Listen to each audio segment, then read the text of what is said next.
there from BDS second semester? BDS second semester, are you joining or not? Only a few of us have joined, ma'am. BDS second sem, anybody from BDS second sem? Yes, ma'am. Okay, so if you have any queries, you can ask, okay? So today we'll discuss the muscles of the face. As we know, the muscles of the face or the muscles of the facial expressions are the small muscles which are concentrated around the eye, around the nose, and around the oral cavity, and they together work for the different purpose. So they are known as the muscles of the facial expressions. So the face is flat in plantigrade man, whereas in pronograde animal it is projectile. As we can see the face of the animal, they are projecting outwards, that is known as the pronograde animal, whereas in case of man it is of flat type known as plantigrade. Okay.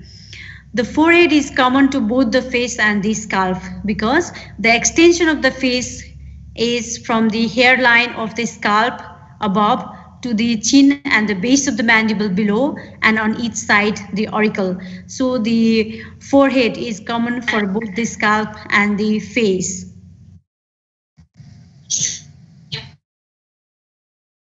Talking about the skin and the superficial fascia, the skin of the face is thick, elastic, and it provides the attachment to the facial muscles. So the muscles of the facial expressions, they are comes under the panniculus carnosus because they are attached on the skin and the superficial fascia. So they are the muscles which comes under the panniculus carnosus, the facial muscles. And the facial muscles are highly vascular, so it is possible to do the plastic surgery for aesthetic purpose. So it is the clinical aspect of the vascularity of the skin of the face, and it's rich in sebaceous and the sweat gland. So the acne is common, we can appreciate in age, young age. Okay, so the skin is thick, elastic, and it provides the attachment of the muscles of the facial expression. It is highly vascular, which helps to do the plastic surgery for beauty or the aesthetic purpose, and they are rich in sebaceous and the sweat gland. Talking about the superficial fascia contains the facial muscles. So the muscles of the facial expression, they are attached on the superficial fascia of the face, and there are presence of the vessels, nerves, and variable amount of the fat. So the deeper fascia is absent in case of face. So talking about the muscles of the facial expressions, they are concentrated around the opening. The eye muscles are the orbicularis oculi, we discuss in details later on. Levator palpebrae superioris, as the name suggests, it helps to elevate the upper eyelid. So levator palpebrae superioris muscles, which are responsible to elevate the upper eyelid.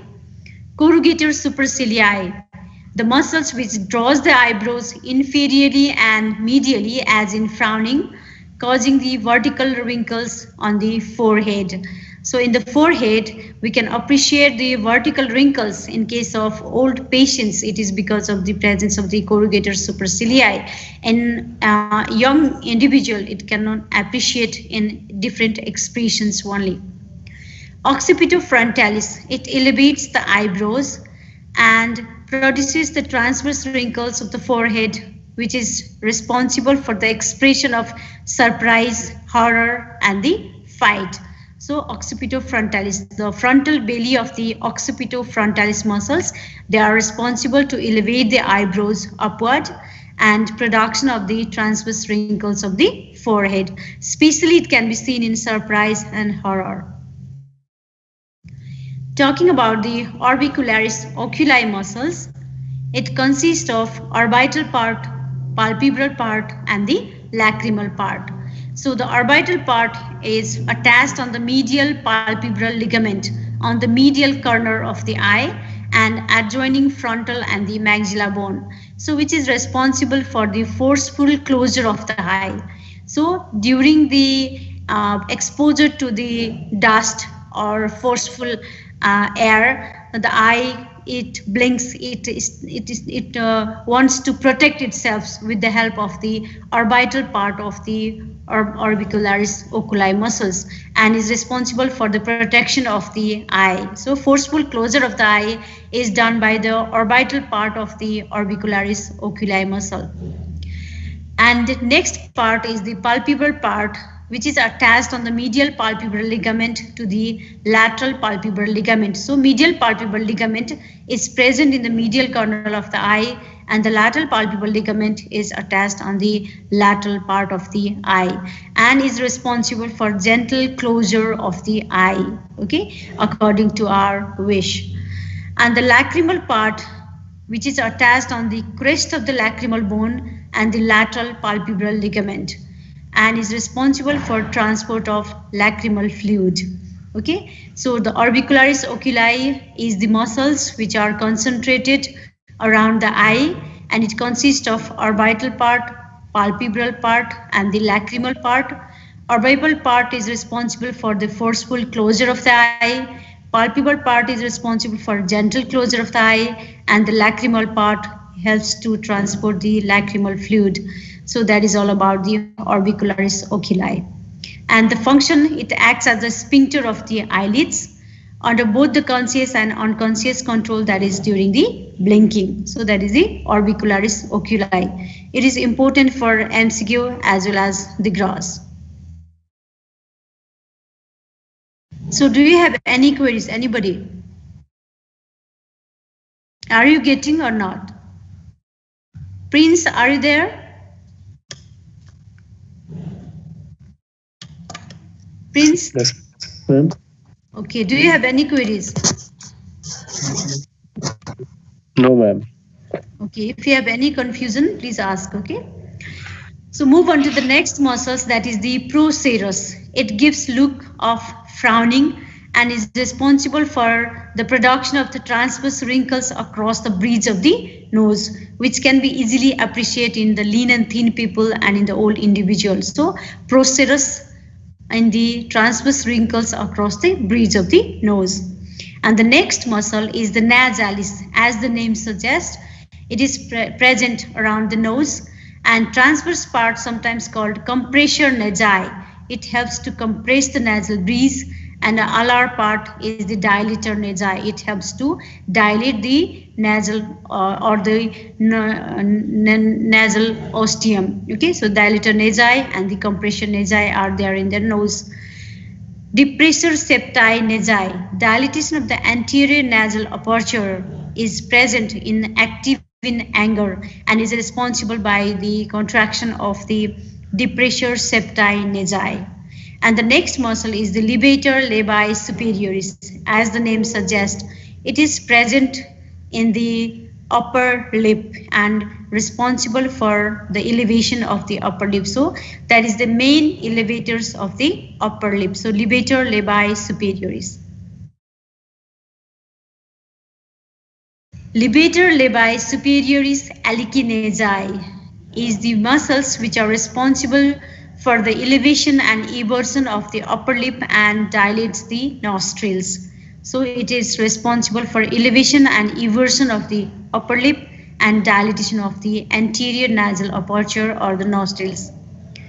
The next muscle is the zygomaticus minor. So zygomaticus minor and the majors are concentrated around the upper lip. So zygomaticus minor is responsible for elevators of the upper lip.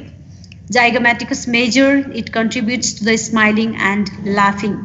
So they are attached on the zygomatic bone or the cheekbone. So the 9 muscles, they are converged around the oral fissure to form a palpable nodular mass, the modulus. That is the fibromuscular condensation just lateral to the angle of the mouth. So modulus is present on the just lateral to the angle of the mouth, and it is the point where there is concentration or convergence of the 9 muscles. So 3 muscles attached to the upper lip, levator labii superioris alicinesi, as we discussed, levator labii superioris and the zygomaticus minor. 5 muscles attached to the angle, that is the zygomaticus major, levator anguli oris, rhizorius, depressor anguli oris, and buccinator, and 1 muscles attached to the lower lip, that is the depressor anguli oris. So they all concentrated at the angle of the mouth to form the modulus or the fibromuscular condensation.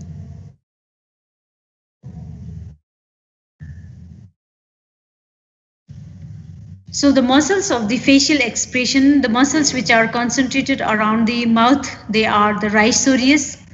It drawing the angle of the mouth laterally is involved with the grinning, smiling and laughing. So rhizorius. Depressor anguli oris. It is responsible for the expression of sadness or uncertainty. Depressor labii inferioris is responsible for sorrow, doubt and irony feeling, and mentalis of doubt, pouting and disdain. So they are the muscles responsible to produce the pout, mentalis. So rhizorius on the lateral aspect of the mouth, depressor anguli oris on the lower aspect of the angle of the mouth, depressor labii inferioris in the lower lip, and the mentalis to produce the pouting and the doubt. The next muscle is the buccinator. So it is responsible for compressing the cheeks against the teeth, okay, and forcefully expiring the air from the mouth. So it is important with whistling, blowing up a balloon, and with helping keep the food from lingering in the vestibule of the mouth. So it is compressing the cheeks against the teeth. That is the buccinator muscles. And orbicularis oris muscles, it is responsible to closes the lips and is present around the oral cavity, compress the lips against the teeth and helps in mastication. So that is the orbicularis oris. So in details about the buccinators. So do you have anybody, any queries? Nishchit, are you there? Nishchit? Ma'am. Do you have any queries? No, ma'am. Amit? Amit, are you there?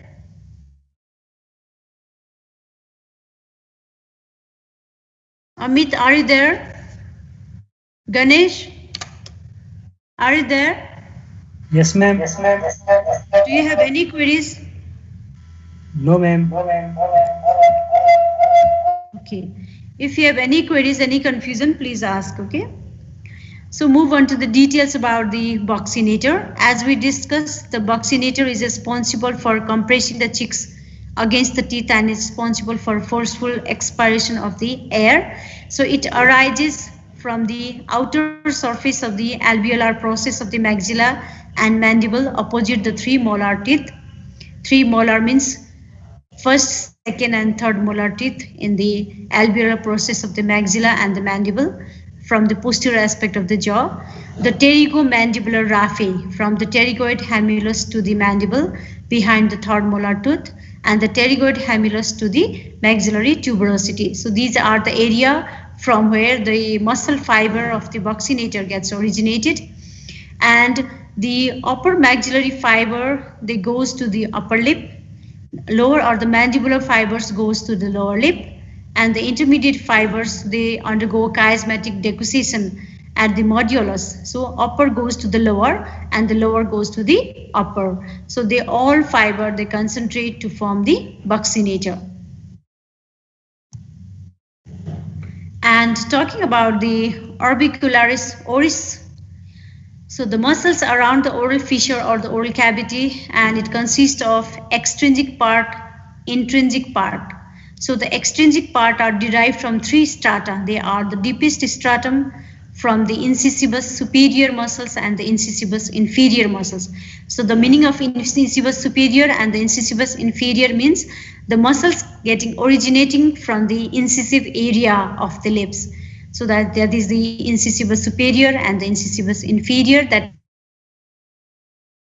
of the orbicularis oris, and the intermediate stratum is contributed by the buccinator muscles, and the superficial stratum or the superficial layer is contributed by the levator and the depressor anguli oris and are concentrated on the angle of the mouth. So these three layers which forms the extrinsic part and the intrinsic part, and the intrinsic part or the oblique fibers extending from the skin to the mucosa of the lips. So here we can see the muscles which are concentrated around the oral cavity, nose, and the eye. So talking about the muscles on the eye, they are the orbicularis oculi, which consist of the palpebral part.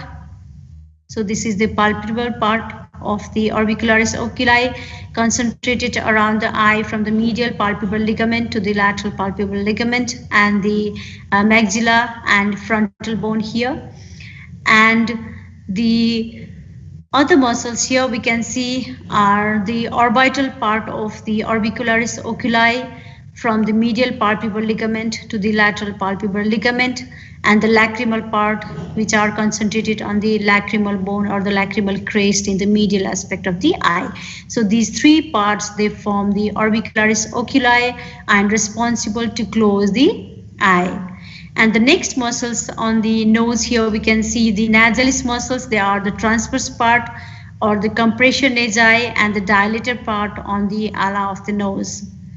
And the muscles which are concentrated on the oral cavity and the angle of the mouth, here we can see the levator labii superioris echinaceae, one fibers to the nose and one fibers to the upper lip, and zygomaticus minor, zygomaticus major muscles. Minor means the smaller one and the major means the larger one.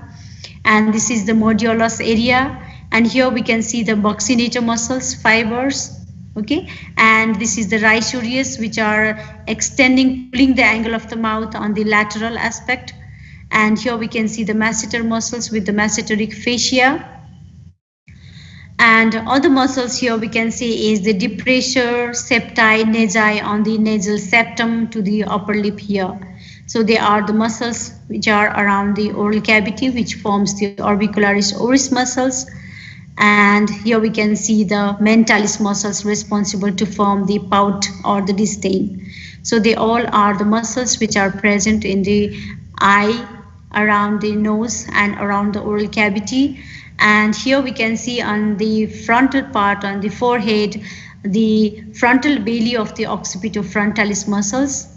And the occipital belly is present here in the posterior aspect of the skull or the scalp. Okay, so they are the muscles which are present in the face, and these all muscles are attached on the skin and the superficial fascia, and also known as the panniculus carnosus. Okay, so for exam purpose, you should know the major muscles which are concentrated on the eye. For example, the orbicularis oculi, the nasal muscles, depressor nasi, and the dilator naris and the compression naris, the zygomaticus major, minor, orbicularis oris, and the frontal belly of the occipitofrontalis. So they are the major muscles, and here we can see the corrugator supercilii and the processus muscles on the bridge of the nose. So major muscles, the larger muscles, you should recognize for the exam purpose. So that is all about the muscles of the facial expressions. Do you have any queries? Rameshwar, are you there?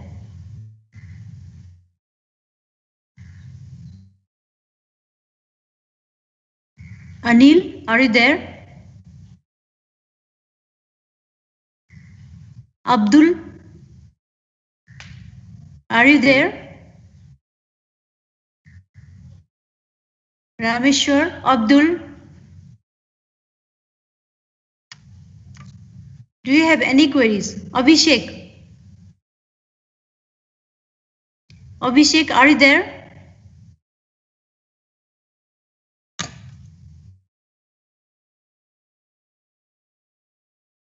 If you have any queries, please ask. Okay, so move on to the facial vein. So the facial vein is the main vein of the face after receiving the supratrochlear and supraorbital veins, angular veins, it travels obliquely downward and descends to the neck to drain into the internal jugular vein. So the facial vein, it drains the face into the internal jugular vein. And the next vein is the retromandibular vein. So the superficial temporal vein, it joins with the maxillary vein to form the retromandibular vein. And first of all, it divides into anterior and the posterior branch or the division. Anterior division and the facial vein, they united together to form the common facial vein, and it drains into the internal jugular vein. And the posterior division of the retromandibular vein, they united together with the posterior auricular vein and from the external jugular vein, and ultimately it drains into the subclavian vein. So facial vein and the retromandibular vein are important venous drainage of the face. And finally, it drains into the internal jugular vein and the subclavian vein. So the tributaries of the facial vein. The facial vein, it connects with the superior ophthalmic vein, both directly and via the supraorbital vein. And it is also linked to the cavernous venous sinuses. Cavernous sinus is the dural venous sinuses present within the cranial cavity. The facial vein, it receives the tributaries from the side of the nose, and below this, an important deep facial vein, they form the pterygoid venous plexus. It also receives the inferior palpebral, superior and the inferior labial, buccinator, parotid and the mesenteric vein, and other tributaries which join it below the mandible. And the facial vein, it communicates with the frontal diploic vein. So if there is any infection in the face, which can easily communicate with these cavernous sinuses, and the pterygoid venous plexus can communicate the infection from the face to the intracranial cavity. So the facial vein is devoid of valves. There won't be any valves in the facial vein. The movements of the facial muscles, it facilitates spread of septic emboli. Sorry? Do you have any queries? Any queries? So anybody, any queries?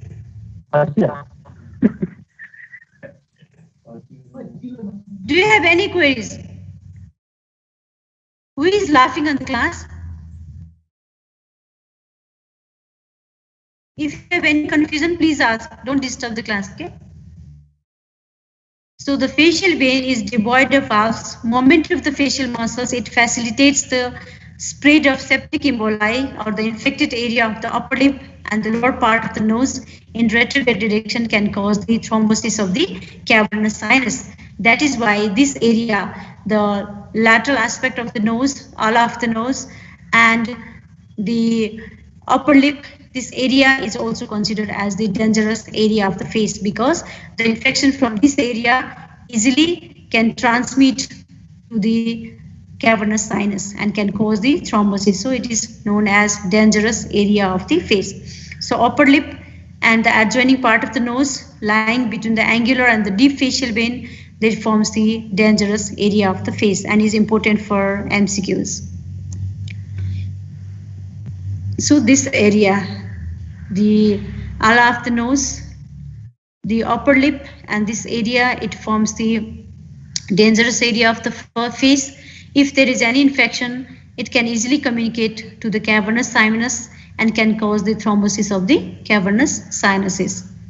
So during the treatment of this area, we have to take precautions.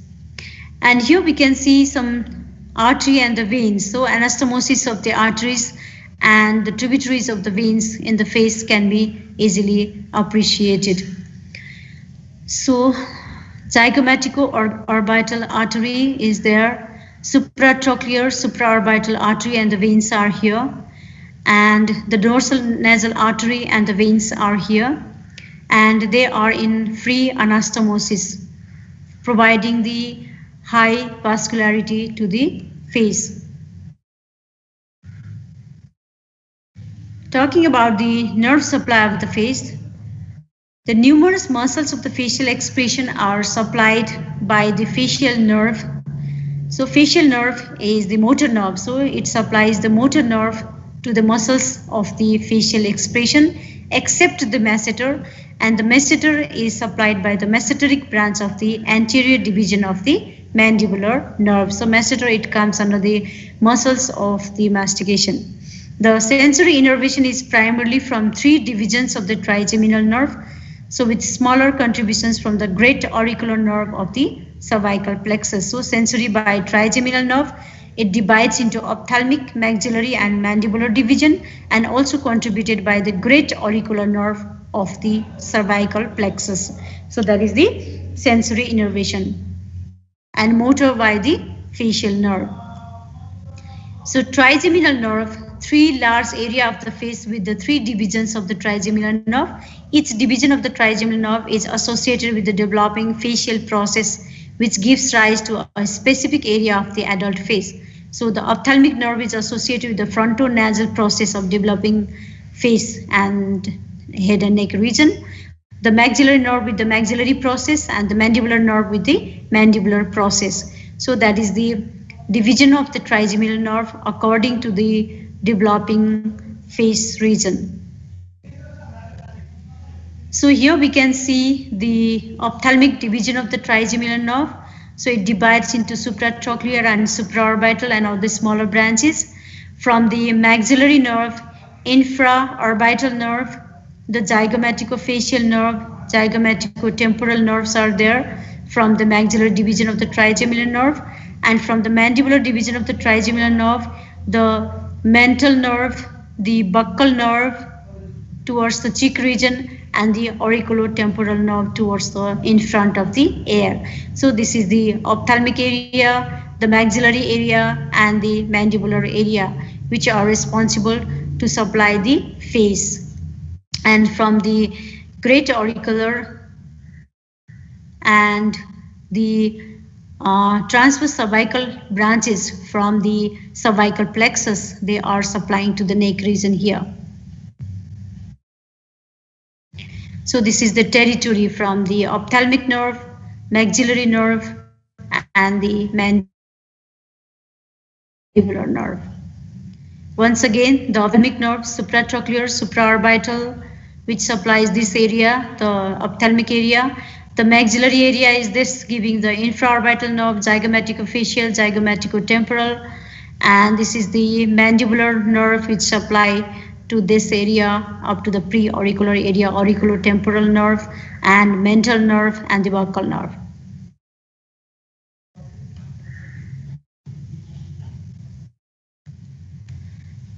The facial nerve, during its course, it passes via the region of the parotid gland, and it divides into 2 branches, and ultimately it gives the different branches. They are the temporal branch, the zygomatic branch, and the buccal branch. Again, the buccal branch divides into upper buccal and the lower buccal, and the marginal mandibular branch towards the mandible, and the cervical branch towards the neck region. So these 5 nerves, the temporal, zygomatic, buccal, marginal mandibular, and cervical, they passes via the substance of the parotid gland to supply the muscle supply or the motor supply to the muscles of the face. So they are the facial nerve, which giving the branches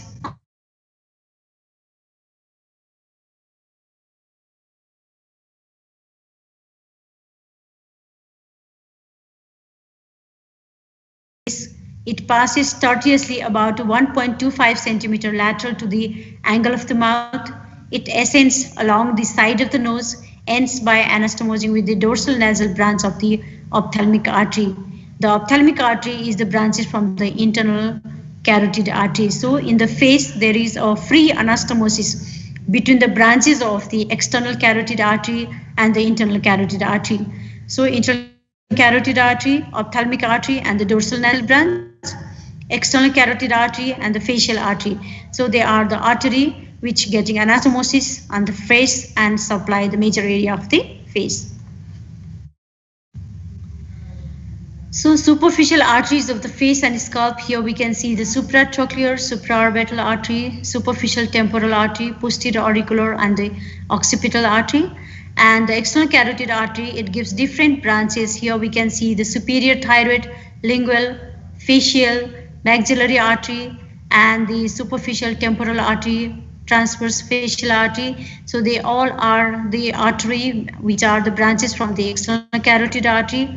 And here we can see the tortuosity of the facial artery on the lateral aspect of the angle of the mouth, 1.25 centimeter lateral to the angle of the mouth, and it divides into lateral nasal branch and the angular branch, and also there is anastomosis between the supratrochlear and supraorbital artery from the ophthalmic artery, and it provides the vigorous arterial supply to the face and is responsible for the aesthetic surgery or the plastic surgery on the face because of the vascularity on the face.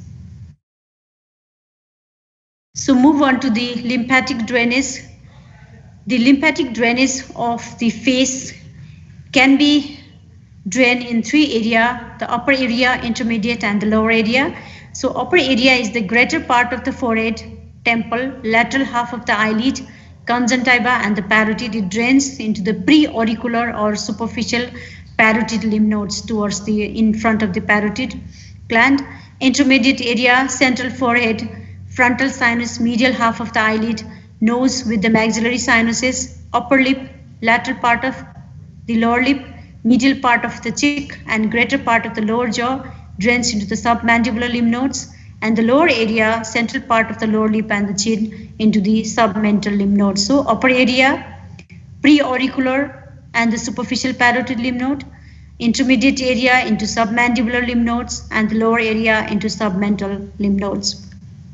So the lymphatic drainage here, upper area, intermediate area, and the lower area. So submental, submandibular, and the pre-auricular lymph nodes.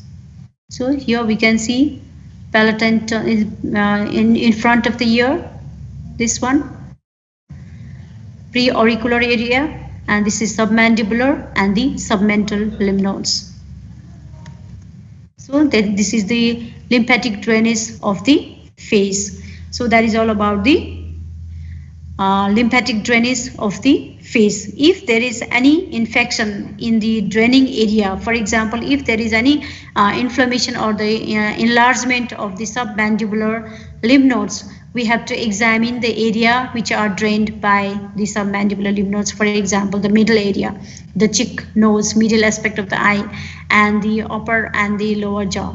If there is inflammation in the submental lymph nodes, enlargement of the submental lymph nodes, we have to examine the chin and the lower lips, the center part of the lower lips, to identify the infection and the draining area. So that is important for the treatment. So that is all about the face. So do you have any queries? Anybody?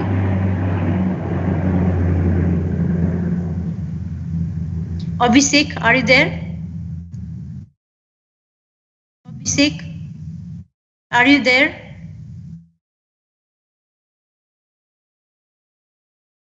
Abdul, are you there?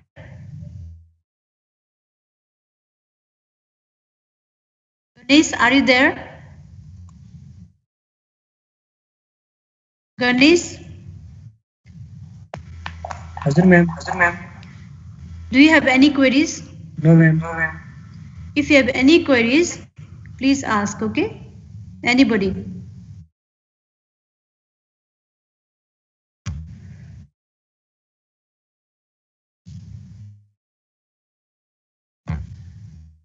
Please.